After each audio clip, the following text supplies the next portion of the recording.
soki bandeko wana bannoncer marche na bango le 8 juillet na point de chute na palais de la nation. Et problème na bango ezaboy.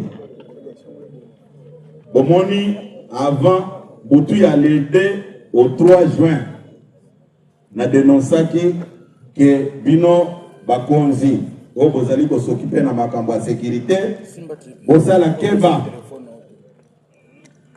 bakoti déjà ba machette na ba bidon à essence pour batumba ba siège ya ba parti mususu balata IDPS au sotoana IDPS viva batu bayoka kingati. Mais finalité bayeko salango les 12. Les 12 tango bakena na hôtel de ville bayebisaki gouverneur teke tozo sala marche balobe tozo sala sit-in liboso à palais du peuple. Gouverneur ayebisaki bango ke non boko sala sit-in na hôtel ngana ko si un dispositif nanga sécuritaire na terrain sosa okende ko sala sit-in na bino. L'État congolais a bongisaki makambo atindi police na ekuna police azokoma azomona mutu te bango ba se préparaki déjà na ba mobondo na ba bidon ya ba essence na ba machette yango bozomona ba machette wana eza kotamboleza ki machette ya sika et puis na kati na bango eza na batu oyo bazalaki opposé contre biloko wana bozona na ngai mais na kati wana le plus malheureux eza ndeko na biso Kabund.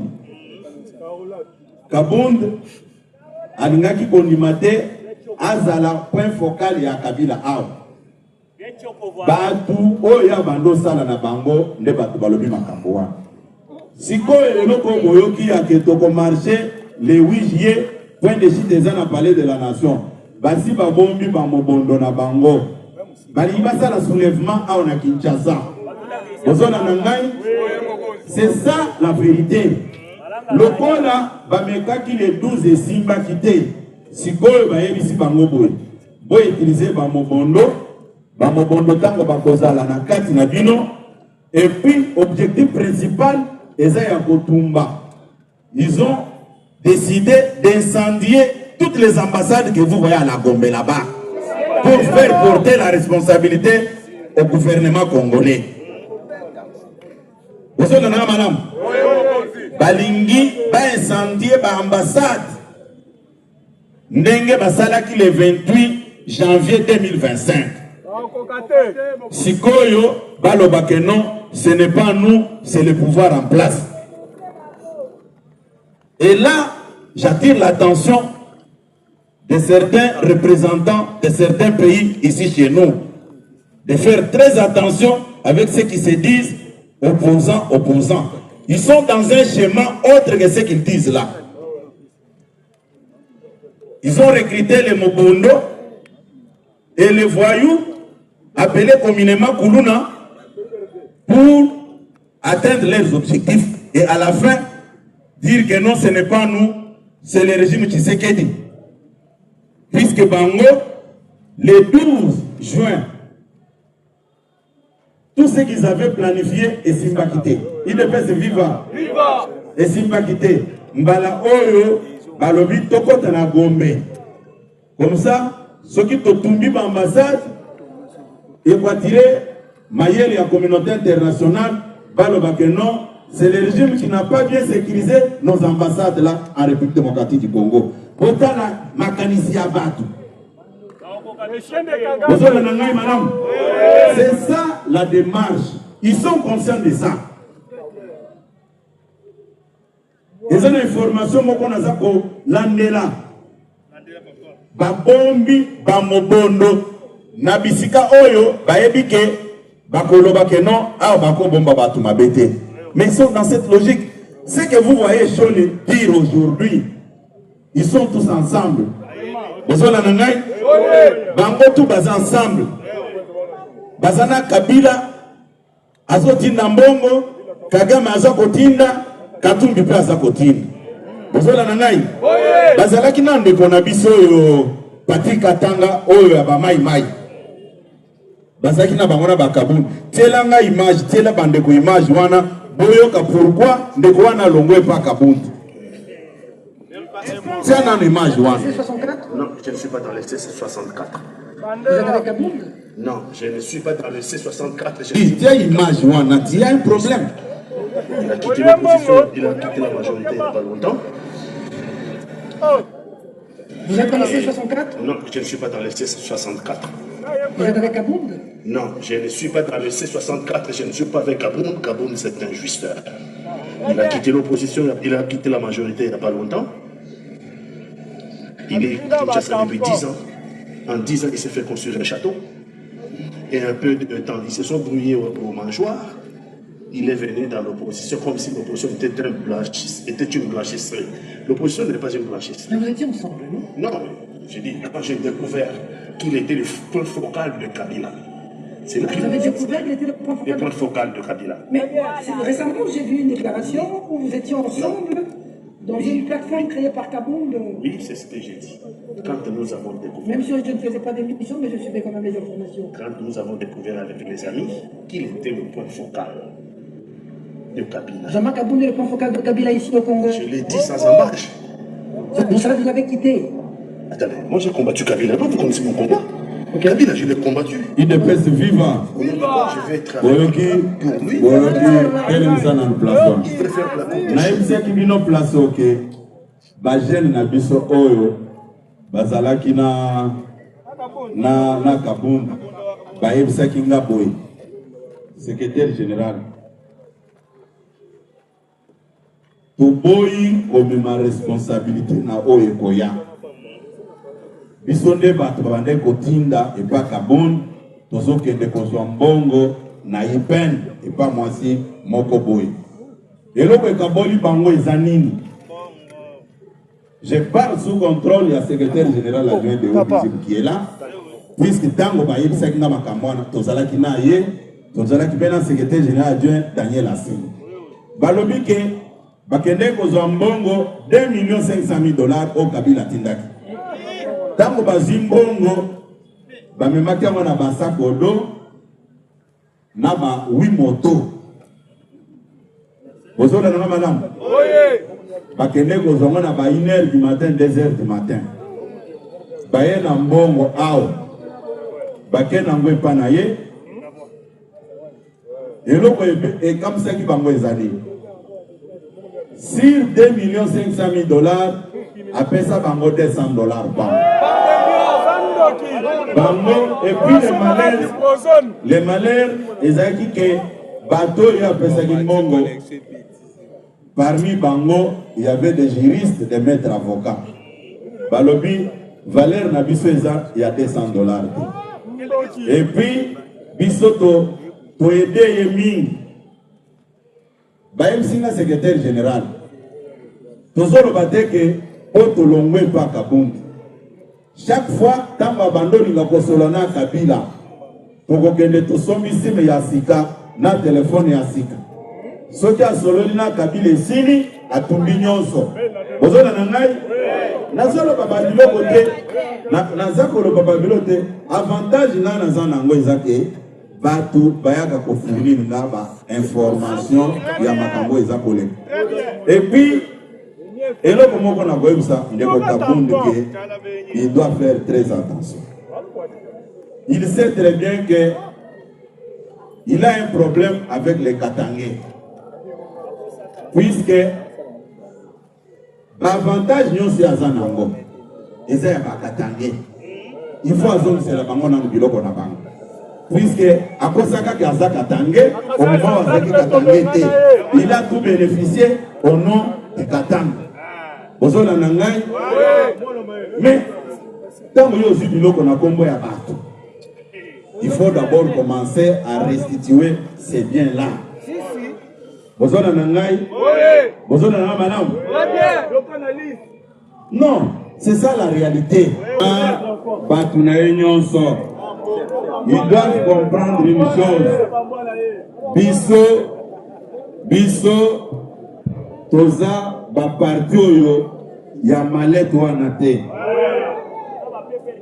Nous avons passé notre temps, tout notre temps pendant 37 ans dans l'opposition. Et nous savons comment est-ce qu'on peut pousser un régime à commettre la faute. Aussi longtemps que nous avons encore des responsabilités dans ce parti. Et nous allons vous prouver le contraire. Nous allons organiser une grande marche sur toute l'étendue de la République pour vous prouver que le peuple congolais est derrière Félix Antoine Tshisekedi Tshilombo.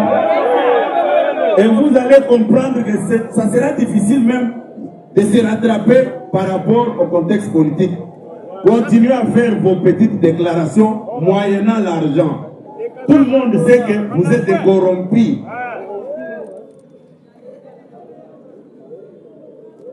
Ici, à côté, au Congo-Brazzaville, le président Sassou ne permet pas de tel genre de bêtises. Nous sommes un pays laïque. Vous avez donné votre point de vue qui n'engage pas les Congolais, qui n'engage que vous en tant que tel que nous sommes là. Restez derrière vos poulains là qui touchent l'argent chez Kagame pour tuer les Congolais.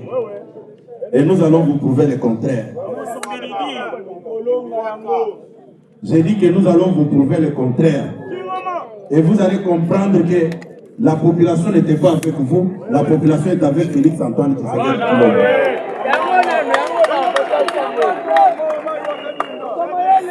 Biloko nyonso wana ndenge bazosala yango. Biso tokozonga nsima te. Bozala na ngai? Oui. Tokozonga nsima te. Tokosalisa oyo batikala komona te. Oui. Nous allons montrer que nous sommes l'IDPS et nous avons le peuple avec nous et le président Tshisekedi. l'IDPS viva. C'est de la distraction pure et simple. Tokotika ya ngote. Et biso toko collaborer na l'église Oyo. Et ça pour les changements dans ce pays. Ils sont libres. C'est ça même l'expression démocratique. Ils peuvent dire ce qu'ils peuvent dire, ça ne nous engage pas. Ils ont donné leur position. Et nous aussi, nous avons les mêmes droits que eux pour dire que nous allons changer cette constitution. Ah oui! Ah oui! Ils ont... Écoutez, il n'y a pas que eux qui peuvent parler pour le Congo. D'abord, moi je suis un élu. Je suis député national. Je parle au nom de mes électeurs et personne ne peut m'interdire. Ah oui! Ah oui! L'IDPS vivant. D'autres n'a pas le côté. C'est leur droit de dire que pas question de changer la constitution. C'est leur droit. Mais nous, en tant que Congolais, nous avons les mêmes droits que eux aussi. Nous allons changer la constitution.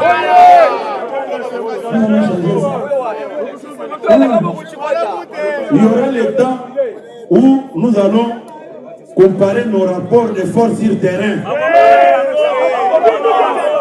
Il est fait vivant. Ils ont fabriqué des histoires. Oh, l'IDPS ça, une milice. Mais ils n'ont jamais identifié là où se trouve cette milice-là. C'est eux-mêmes qui donnent l'argent aux enfants de la rue, appelés communément Chege, Kuluna et Omobondo, pour créer le désordre. C'est comme ça qu'ils crient. Oh non, et ce sont des milices de l'IDPS. Non. nous n'avons pas le temps de perdre avec de tels genres de discours. Nous nous préparons avec notre peuple pour faire passer notre point de vue. Préparez-vous aussi. Hein? Avancez vos arguments. Vous avez fabriqué des faux malades. Des faux malades. Oh, Babeti. Et puis, j'ai pensé à l'époque que Chol était sérieux, mais quand je le suis, mon 40 000 smartphones. Hein? Et Kendawa. Oh, Babeti na babali et moi. Wana bapota ebola. Bakanga muibinde quand les gens qui est dans la zone de policiers.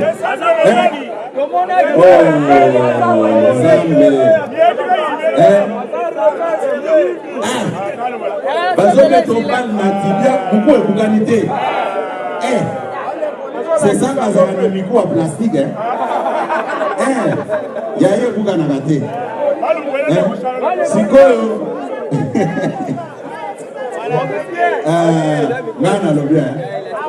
Naza, oh, Mouta Azafo, Azafo comme la chemise, il y a le but qui tient contre le deux. Et là, on est Kanaka et Zanin. IBC, infirmière Wana, qui a filmé. C'est quoi responsable n'a pas le but. Oh, on a filmé. Ah, mais ça, c'est comme ça, la vidéo.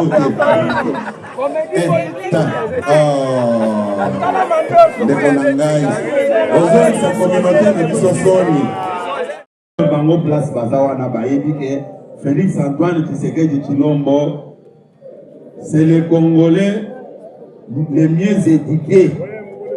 Bozola Nangai.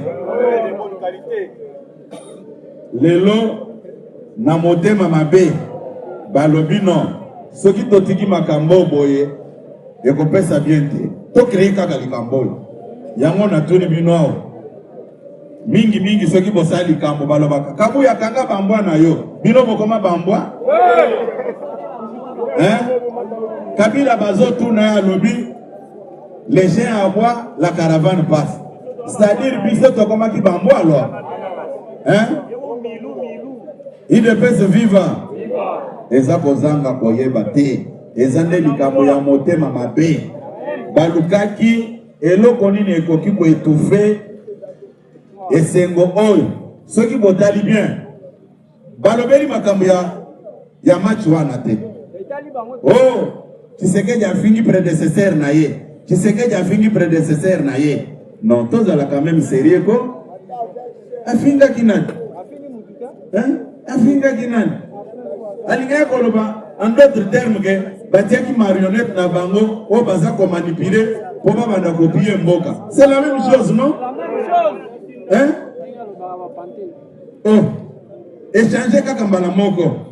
Namoni na ba professeur babimi. Mais ndenge bazawana, soki baza sincère. Pona nini bazo condamner Kabila teke ndenge nini oza ko financer guerre ezo ko mama congolais. Pona soki bazala ka sincère na makambo na bango. Il ne peut se vivre boki pe bango te. Bozona nangai. Pona match et c'est ça le minam. Bango baluka kaka kamwa eloko moko boye badena tirango mbala moko. Bomonaki tango mokonza mboka sali conférence de presse na na cité de l'Union africaine les 6 mains. Conférence de presse moko kitoko. Mais basote mbala moko. Oh, et comme makambo afali na faire. Oh, papa. Makambo nyonso balobi oyo bomoni yango te. Problème na bino fali na faire. Oh. Est-ce que le problème est là? C'est-à-dire, dossier culturel effacé, dossier politique, économique. Oh! Biso tokoti na binote. Toza na bino. Ceux qui bolobi kaka lokuta tokoti ya ba écran chez yao. Na ba image à l'appui. Oh, ba calcul nyonso bazo sala. Koba kende kotumba banda kwa église catholique balo baono basali boy eza lukuta. bino osali makambo na bino bolobi biso tozo répondre bino obengi presse biso pe tobengi presse tala nenga ke komiyokisa soni ya pamba mpona motema mabe UDPS viva. Est-ce que bino boza na esengo ya mokonzi na biso mboka te botelema likolo motombola maboko bopesa mokonzi mbote amoni bopelisa badoji na bino wana bopelisa yango mokonzi place ozali yebake parti na yo peuple congolais baza nsima na yo mama awa botelema bino nyonso awa botelema bino nyonso botelema mokonzi kuna mpe ye wana tela bamona nzembo na biso bakomesana wana bakomesana na faci beton tiango wana na 12 minutes biso tozongi kopesa son de cloche mosusu bakende basala bakampagne na bango nyonso bazosala wana biso tokotika bango te problème ndenge na yebi bino ke problème oyo ezalaki wana ezalaki kaka mpona koétouffe actualité oyo ezalaki kocartonne eza victoire oyo biso tosali nini puisque bapronostic nyonso epanchaki côté Portugal ntango biso tosali un but partout d'ailleurs biso bato tobandaki te soki ezalaki biso tobandaki Portugal a égalisé. Il y a comme mais Portugal a tiaki déjà. Biso tolobi to ko égaliser ngoka na premier mi-temps. To comprenaka yango. Biso tozawa na pona komelisa bango pema. Oui. Babiloko nyonso bazosala wana. C'est juste pour justifier l'argent de Kagame et de Kabila na Katumbi. Bango pe naza kosenga bango boy botindaka ba émissaire na bino bayebisaka bino ba vérité bozola na ngai puisque ceux qui bazotinda ba émissaire te bako continuer kaka na ko escroquer bango mbongo et puis ndenge ozotala bilongi ya bato wana zwa nanu marche na bango sitine batransformaki na marche esalami le 12 3 jours après bango nyonso wana bavandi na mesa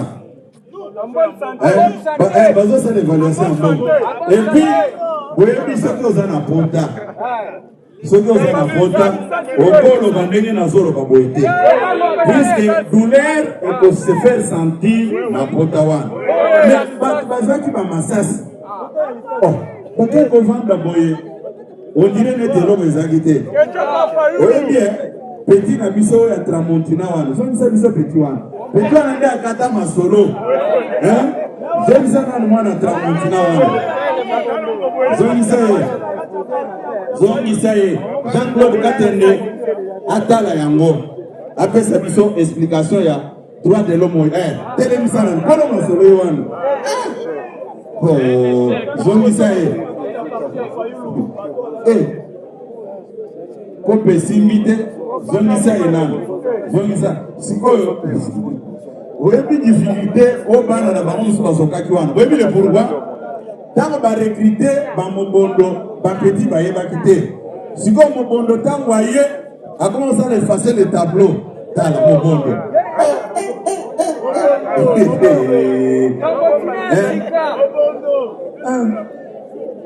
bozongisa ye nanu tala bango wana bazosala badefile na bango zongisa mwana machete wana l'homme du jour telemisa ye jéri zongisa nanu kolo masolo ye wana bomoni moto abebiselaki bango kopi ye oyo moto abebisaki kopi ye oyo en pleine action ero balobaka oyo to autaki wapi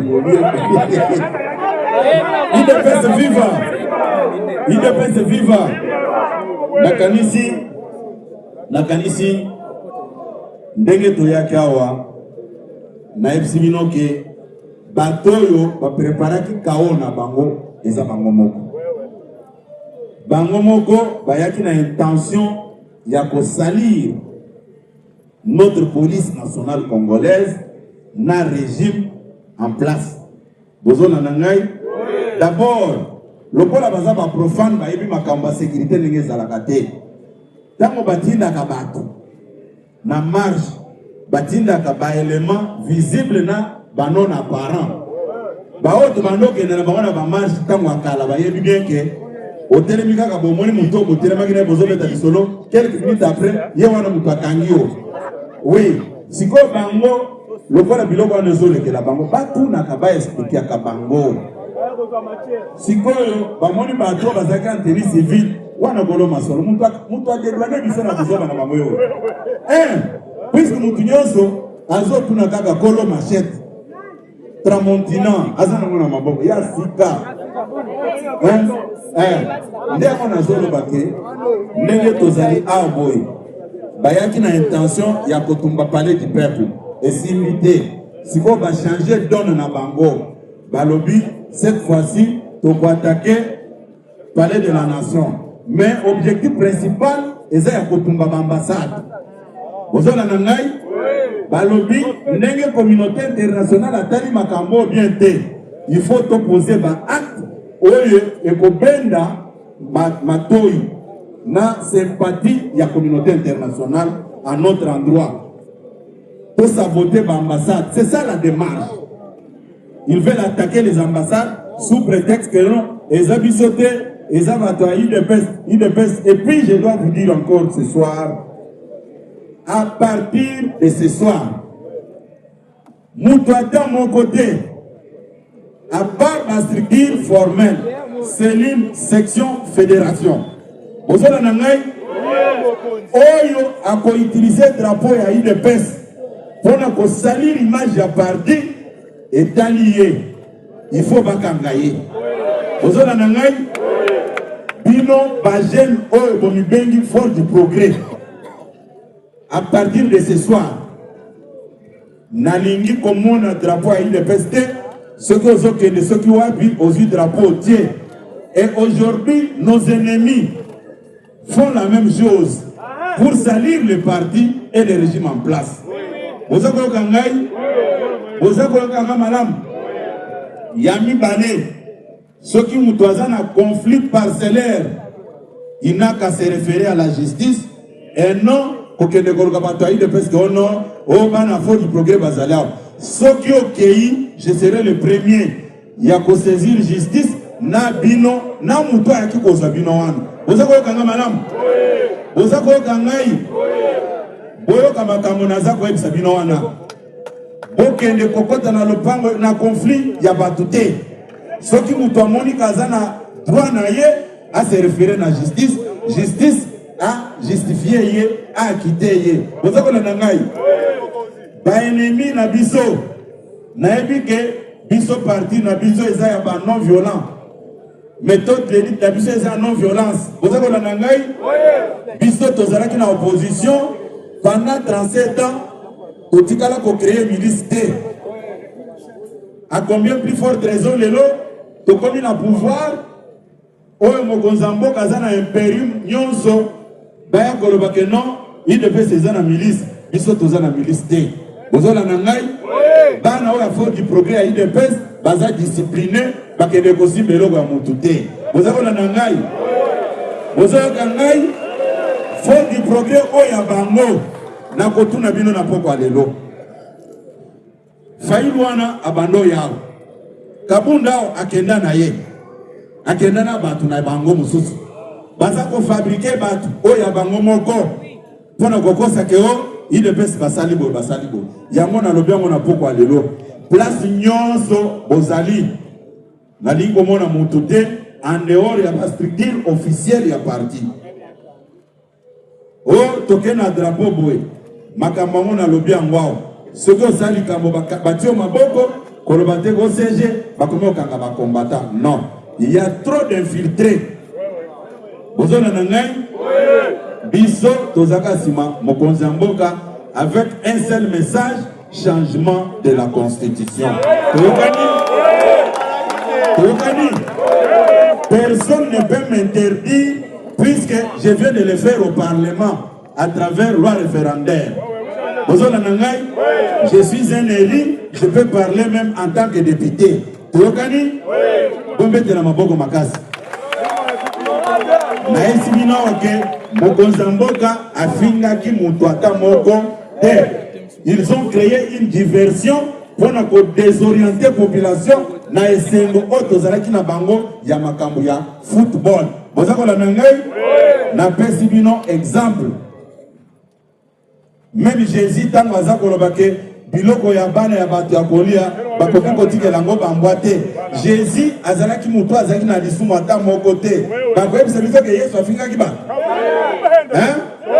Tozolo likambo nini? Nyonso wana kaka motema mabe pona nini suti sekedi nde lopar ekena mona coupe du monde pe marqué bi kanda na bango yango wana.